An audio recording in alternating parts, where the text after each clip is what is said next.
S'il y a deux choses dans cette vie qui soient toutes deux de l'histoire entre les hommes, eh bien, c'est l'argent et la femme.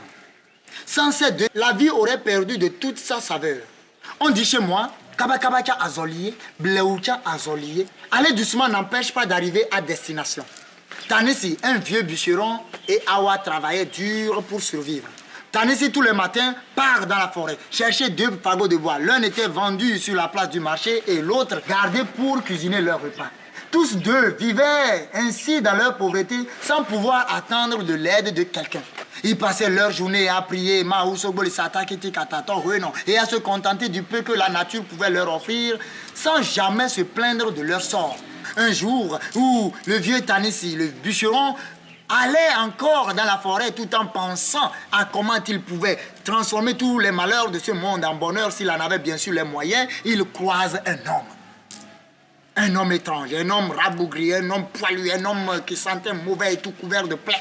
Cet homme était tombé dans un piège et se lamentait. Et sans se faire prier, le vieux bûcheron va le délivrer simplement. Cet homme était un génie bienfaiteur.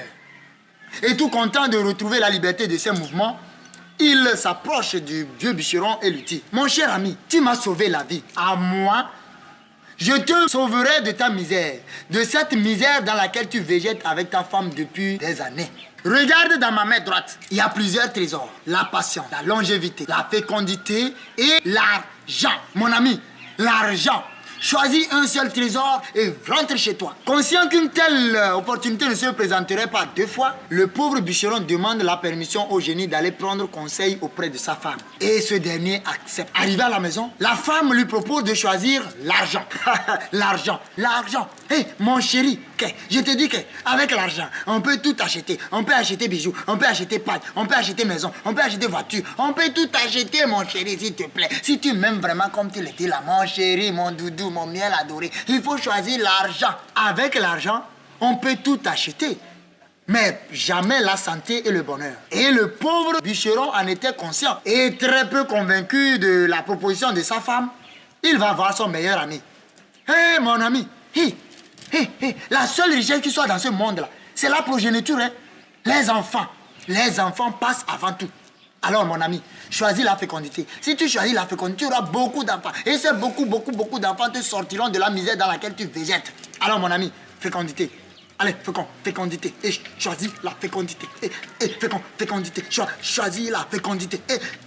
Fécondité. La fécondité, mon ami. Fécondité, oui. Si je choisis la fécondité, plus que beaucoup, j'en aurai une ribambelle d'enfants. Mais avec quoi pourrais-je les nourrir? Comment pourrais-je assurer leur éducation si je n'ai point d'argent? Mais si je choisis l'argent, je serai très riche. Mais je n'aurai point d'enfants. Oh Dieu, Mao, quoi choisir? Et très bouleversé, le pauvre bûcheron va voir les membres de sa famille. Cousin, petit frère, grand frère, oncle, petit-fils, s'il te plaît, regarde. Longévité, choisis la longévité. On a besoin encore de toi. Il faut vivre longtemps parmi nous, avec nous. Et tu sais, nous là, on est en train de partir. Et il nous faut quelqu'un comme toi pour transmettre nos us et coutumes aux générations montantes et futures. Alors, petit-fils, choisis la longévité. Va, la longévité. Mais quelle joie aura-t-il à vivre longtemps, le pauvre bûcheron? Quel bonheur aura-t-il à vivre longtemps, malgré la misère qui l'accable? Plus que jamais perdu, le pauvre bûcheron. Alors il réfléchit longuement et retourne voir le génie dans la forêt. Cette fois-ci, sans aucune hésitation, il choisit la patience. Arrivé à la maison, sa femme l'insulte. Et pendant tout un mois, la femme l'a traité de tous les noms d'oiseaux, de tous les noms de chiens, de tous les noms de porcs. Mais le pauvre bûcheron a gardé patience, toute sa patience. Et le temps a passé, plus le temps a passé, davantage le temps a passé. Et quelques années plus tard, Patience se rend dans la forêt auprès du génie et lui demande: grand maître, ça fait longtemps que je me suis séparé de ma seule sœur. Alors, grand maître, s'il te plaît, tu sais que nous ne pouvons pas vivre longtemps séparés. Alors, permets-moi de rejoindre ma sœur Richesse. Et le vœu de Patience est exaucé. Le pauvre bûcheron devient riche, très très riche. Et le temps passe, et le temps encore passé. Plus le temps passé, davantage le temps passé.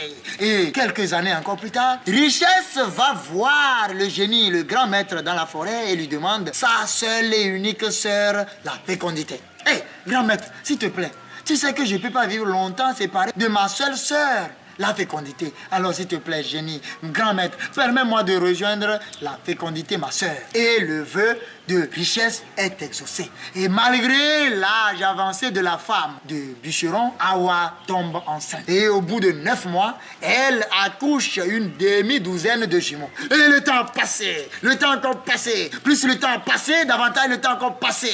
Et quelques mois plus tard, c'était le tour de fécondité d'aller réclamer au grand maître, le génie de la forêt, sa seule et unique sœur, longévité. Oh, grand maître, s'il te plaît, tu sais que je ne peux pas rester aussi longtemps séparé de ma grande sœur, longévité. Alors, s'il te plaît, grand maître, permets-moi de la rejoindre. Et le vœu de fécondité est exaucé. Alors, le désormais richissime bûcheron Tanissi, sa femme et leurs nombreux enfants ont vécu longtemps et rassasiés de jours. Comme quoi, la patience est un chemin d'or et tout vient à point nommé à qui sait attendre.